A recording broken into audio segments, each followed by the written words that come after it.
Welcome back to the W Sports Podcast, everyone. Jimothy and Tubby, we are back again because we just wrapped up, I believe it was week number 10, which is wild. Absolutely wild to think we are in the middle of November.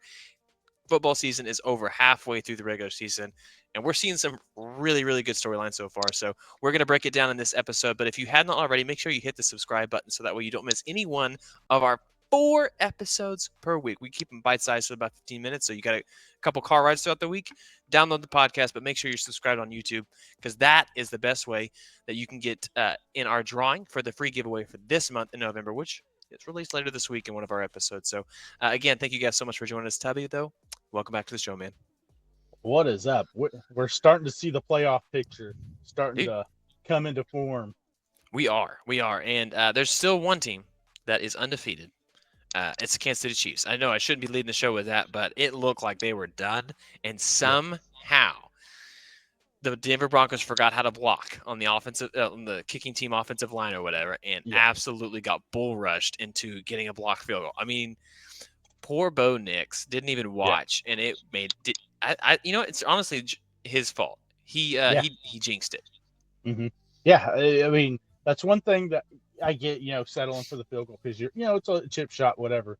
But man, that left side of that special team offense line just absolutely collapsed.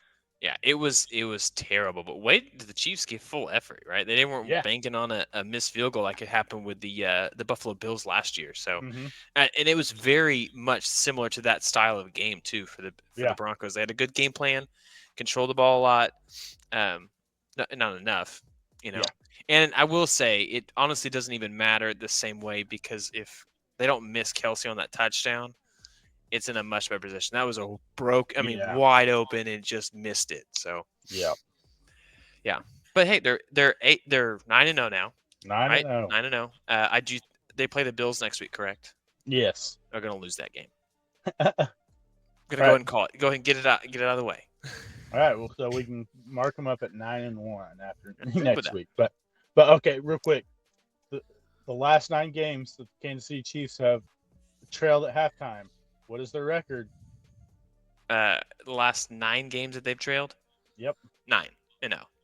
9-0. Yeah, dude, I don't understand how they keep winning. I would say a lot of that. Again, we talked about this on yesterday's episode with college football. It's a lot about it has to do with coaching Mm-hmm. and guys believing they have a chance to do it. Like, I don't Yeah, think that Patrick Mahomes, even though he hasn't had a great season, I don't know yeah, that he ever thinks that I ain't gonna get this done. Same thing with yeah, Kareem Hunt, Pacheco when he comes back. I mean, they have guys that believe in it, and they have coaching staff that has set them up to believe in it too. yeah. I mean, they've got the proof. I mean, Yeah, you've won 2 in a row.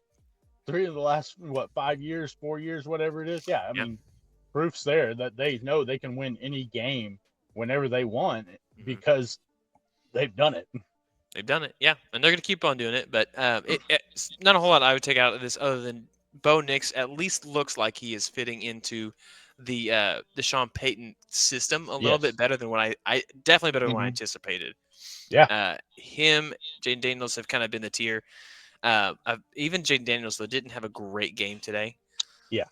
but the Caleb Williams stuff, dude. If he does not realize that you cannot play backyard football in the hmm National Football League, I'm gonna Yeah. blame his coaches at some point because you have to Yeah. get him to stop doing this. He's setting his offensive line to look worse than they are. They are bad, but Yeah. he is They're bad. so bad. He does not know Yeah. how to make progressive throws.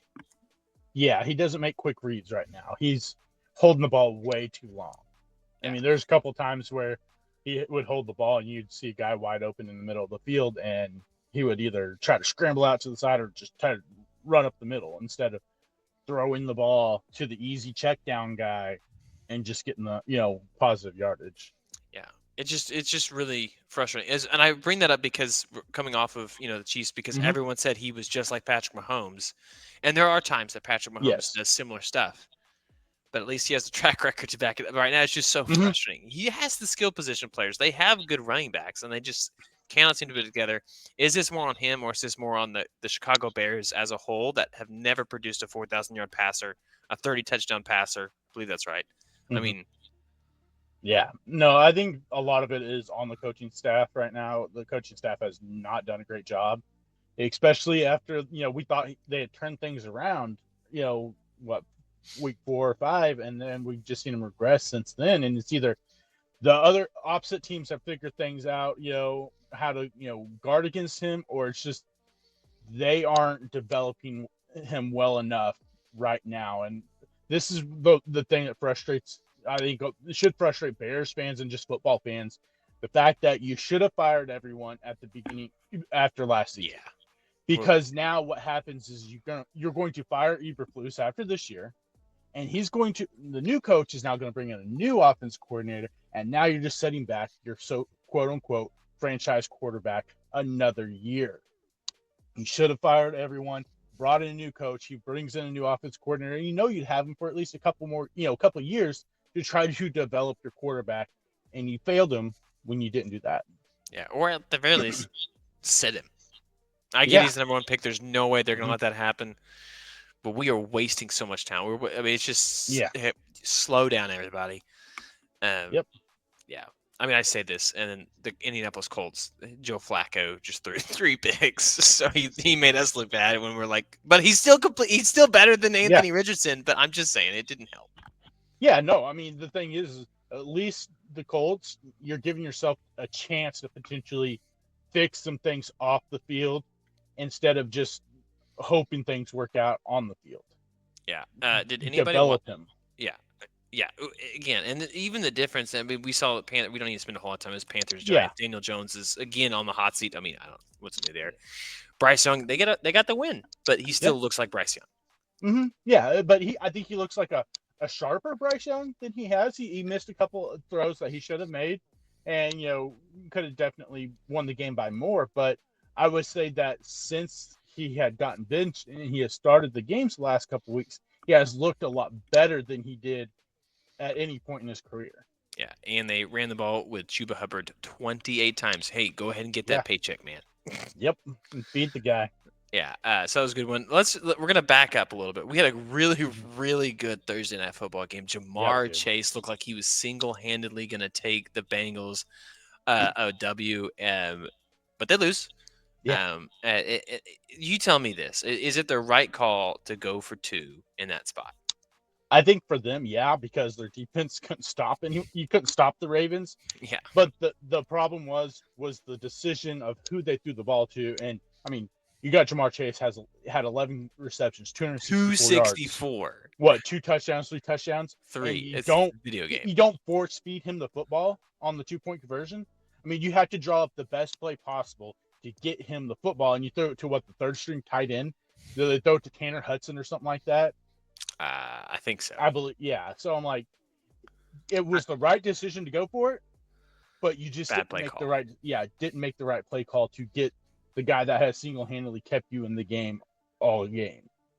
Yeah, they couldn't run the ball effectively well, which I think hurt them and allowed Baltimore to do as much as they wanted to. I mean, Lamar Jackson looked incredible. I think I think right now the Chiefs lose next week to the Bills, and right now I'm saying, and I can't believe I'm saying this, Baltimore against the Lions. That's what I say. We talked about this last week, and they just look like a very strong team that can run the ball. I know Derrick Henry only had 16 carries, but part of that was because they could not stop the pass. Like, they had no shot. Neither team could stop the pass. And maybe that's the problem with the Ravens is they're going to struggle to stop the pass in the playoffs. But I mean, the Ravens right now have the worst pass defense in the NFL. Yeah. Which is they have the number 1 run defense and the number 32 pass defense. Yeah. Well, so here's that's bad double dip right there. The good news for the Bengals, they get the Steelers, who I think we'll talk about that here in just a second. Is they did beat the Commanders. They came back and won that game. Mike Williams with that catch was really, really great. But then they get the Cowboys, Titans, Browns, Broncos, Steelers again. So this is still a team that has a path to 10 wins. Oh yeah, which is weird. In a playoff wildcard berth, and if you get them in a wildcard game, who knows what happens? Yeah. But all right, let's talk about that real quick. The Commanders, Steelers. How is this more on just an off day for the Commanders? I mean, they didn't have Brian Robinson. He's been out, I think, 2 weeks now, and I think that's actually a really key loss. Austin Eckler's good, but he's a better complement back. Yeah, and then they kind of, I think they may have got jobbed a little bit on the spot there at the end of the game that gave the Steelers that extra possession, but still, they didn't execute too well throughout the game when they could have to put things away a little bit. So I think that it was just more of an off day for them. And like you said, I think missing Brian Robinson is a big deal because Austin Eckler's played good, but you just don't have that guy that you can just force feed the football on the ground, 25, times a Yeah. game because Eckler isn't that guy anymore. Yeah, he's not that guy. But oh, and then the random game. Sorry, don't want to jump too far. We don't have to spend a whole lot of time on that game. But are you worried at all though with Daniels over the last couple of games with the injuries, and is it just a wall that he's hitting, or is this like no, he's fine. It's just a tough game. No, I think that there's probably some little bit of worry with the injury. I mean, an injury to the midsection, especially the ribs, it's going to be tough for a quarterback. And we know he came back.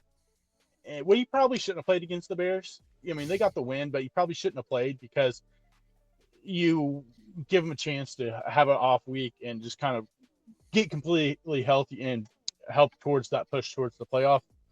So I think that he's still probably recovering because he hasn't had a chance to really just sit there and take a break because they kept on putting him in the game. So Yeah. I think that's probably a big part of it. But I mean, I'm not super worried about it for them because, I mean, the way the NFC is right now, they're sitting in a good spot to at least make get a wild card spot. Yeah, well, the division's not a great. Well, I guess I'd take that back. We'll Mm, get to one of those teams here in a second. But yeah. I would take whatever the Steelers did defensively, scheme wise, and I would Mm-hmm. apply that if you're playing the Commanders for a little bit until they readjust. He had 3 rushes for 5 yards, and his long was Mm-hmm. 4. So we had 3 for 1 yard apiece or whatever. That was the biggest difference what we've seen him this week versus the previous weeks. And on top of that, Mm-hmm. he only completed 50% of his passes, and he didn't complete a whole yard. So it was definitely his worst game by far. But really outside of most of the very beginning of the year, he's been very good. So hopefully it's just a blip on the radar and not Yeah. a sign of things to come. Unlike the Jacksonville Jaguars and Vikings, I hope nobody watched this game this weekend. Good Lord. 12 Yeah. to 7, 5 interceptions. The Yeah. the Jags barely they had 56 yards rushing and 87 yards passing with sacks included, so 111 yards passing minus sacks. It's terrible. It was Yeah. gross. Yeah. No, the old Sam Darnold reared his head, threw the Yep. ball to the Jaguars quite a bit there for a little bit. Luckily, they relied on the rookie kicker to knock through some field goals for him. But yeah, no, the Vikings. Granted, they have won the last 2 games. They're starting to look like the Vikings I think a lot of people expected at the beginning of the season, and now potentially out Aaron Jones gets carted off the Yeah, field. that's a pretty big Definitely, loss. yeah, that's a big loss because when he's on the field, that offense is completely different. He brings a different aspect to that offense. So yeah, if he's out for an extended period of time, it's definitely not good for the Vikings. Yeah, I don't think Tubby's going to brag about this, but Tubby, who did call this? Literally the way it started and the way it's going. What The Vikings. I mean, You did, you did. bro. Like I I'm mean, just saying, like that's yeah. you just gotta listen. Like Tubby was on this week 0. Yeah, we you just just watched football. You knew that Sam Darnold was going to find a way to be Sam Darnold. Mm-hmm. He wasn't going to be the superhero that he was at the beginning of the season, all Mm-hmm. season. Mm-hmm. And he's starting to show the true Sam Darnold that we've known since he's been in the NFL. Yeah. In good news, we got Christian McCaffrey back. But it took every ounce to win on the road against the Bucs. And if you look at this, it's hard to imagine a team like this. So obviously the Buccaneers don't have any solid wide receivers right now. It's mostly Kate Otten and a bunch of other guys. No offense to anybody else. And then San Francisco had plays of 30, 46, 30, 32, 30. Those are all the longest pass completion. And somehow, all that said, no picks thrown by Brock Purdy, and they only won on a last-second field goal. I mean, and Christian McCaffrey was not super effective either outside of the pass game. Yeah. They're 5-4 now.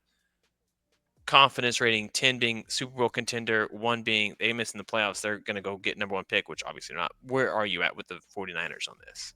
A 5. I mean, that's what they played this right year. In the middle. They played average football all season, and I cannot figure out what it is. I am still dumbfounded about how they played all season. It's just like this super mundane, just blah football that we're not used to seeing, especially from. I mean, yeah, you are out Brandon Ayuk, but You get Christian McCaffrey back this week. You have George Kittle. You have Debo Samuel. Juwan Jennings has shown he can show up and replace either Debo or Ayuk in Mm-hmm. games. And there's still just this super like blah 49ers. I have no confidence in them. And this game really speaks to the season in a whole for them.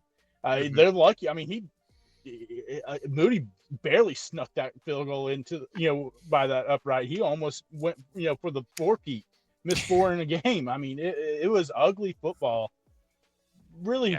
on both sides, and they're just lucky they came out with the win. It's bad for the Buccaneers. There's 2 heartbreakers in back-to-back weeks, and now you're reeling, hoping that you can keep afloat until Mike Evans comes back to Yeah. keep your playoff hopes alive. They've lost 4 in a row. Falcons, Ravens, Chiefs, 49ers. Here's the good news. Getting him back or not, they get a bye week. Mm-hmm. And then they get at the Giants, at the Panthers, versus the Raiders, at Chargers, at Dallas, versus the Panthers, Saints. Well, so the path to 9 wins is there. Oh yeah. So they still have a shot at this division. Mm-hmm. I know that obviously Atlanta's going to be the big piece there. They lost today against the Saints in a weird game, but yeah. Yeah, they definitely need Mike Evans. Yes, they have they to need find something. Yeah. Bigger disaster right now. Dallas or New York Jets? Oh, Dallas. Oh, wow. Dude, New York Jets is a disaster. I'm surprised. New York Jets are a disaster, but I think if you're asking us at the beginning of the year, which one had the better chance at making the playoffs? Which one had a better chance at being competitive and maybe, getting hot and making a run in the playoffs? Is absolutely the Dallas Cowboys. And I'm going to read off something here, and it's going to sound absolutely like astonishing for a lot of people, but we've talked about this. The Dallas Cowboys, do you know what their point differential is at home this year? At home, they played how many games? 4 at home? 4, it cannot be good. It's going to be probably like 4 times. I'm going to say 100, minus 100. Well, you're very close. It's minus 94. I was guessing minus 25 per game, and that's still terrible. That's terrible. Yeah. In 2 games, well, in 3 of the games, they only scored a combined like 34 points. And then the other game, they scored 25. And it's just, I mean, for the Dallas Cowboys, this is a team that, not us, but a lot of people pick to, potentially play in the, Super Bowl or at least make it to the NFC Championship game. Yeah. And this team is just absolutely terrible at home for some reason. And it goes back even to the playoffs last year. They're 0-5 in their last 5 home games and just gotten absolutely blown out, except for maybe the Ravens game, but they were down by 28 points at one point. Yeah, I mean, this Dallas team needs to clean house. They need to move on. Like, there's so many bad pieces outside of the pass rush. This team is bad. Yeah. Cooper Rush, Trey Lance, doesn't matter. Both are terrible. They went a combined 17 for 29 for 66 yards, and then you get a minus 3 sacks. Trey Lance went 5 for 6, but one of the completions was he went 5. Oh, you're giving the I don't blame him. To the other team. I don't blame him for chucking it up there, going deep. No. I mean, at least the ball looked okay, but it was. I mean, Philadelphia. He was just playing into Philadelphia's hands at that point. Yeah, but no, I mean, my biggest takeaway from it was watching Mike McCarthy on the sidelines at the end of the game, and he's looking confused by what's going on the field. Bro, come on. I'm like, why are you confused? You've seen this pretty much all season, and it's like he didn't know what was going on, what play was being called, or what was happening. I'm like, you gotta fire the guy. I mean, come on now. Yeah, you've got to fire him. Yeah. Well, you talked about the playoff matchup, so we're going to wrap up here in just a second. But you got the Eagles, Washington, both with 7 wins. The Lions, Vikings, both with 7 wins. Green Bay with 6. Atlanta with 6. Cardinals 6-4. Are they for real? I don't know about for real, but this was both of our picks for the sneaky team in the NFC to make it into the playoffs. We both thought that this team could potentially push for a playoff spot, and they're showing right now with the mess of what the NFC West is right now that they look like the most complete team, which is weird to say, or at least the best, complement team as overall right now because we're still not quite sure what's going on Yeah, with the San Francisco yeah, 49ers. yeah. San Francisco should be winning this division handily, but they're just Oh, not. yeah. No. The Chiefs, obviously with 9. The Texans are probably the only team who's going to make the playoffs in that division. The Mm-hmm. Ravens, Steelers, right now the Ravens are second in that division, which is crazy, and the Bills at 8-2, and then a bunch of garbage. Yeah. My question though is the Chargers, are they for real? No. All right, man, fine. They're plus 68 on the point differential. Their defense holds people to low scoring. I'm just saying. Just go look at that schedule that they played this We're year. not gonna turn those rocks over. We're just gonna ask the question. We're only looking at wins and losses. Okay, that's fair. I think that's fair. Yeah. All right, well, guys, that is the show. I mean, I think we covered everything, and if Mhm. not, we'll make back up for it again later in this week as we have 2 more episodes this week. So we'll have preview for the upcoming college football weekend, and then some more news and notes just for the NFL and around the sports world. So if you have not already, what are you doing? Hit subscribe. Until then, we'll see y'all next time. See ya. See ya.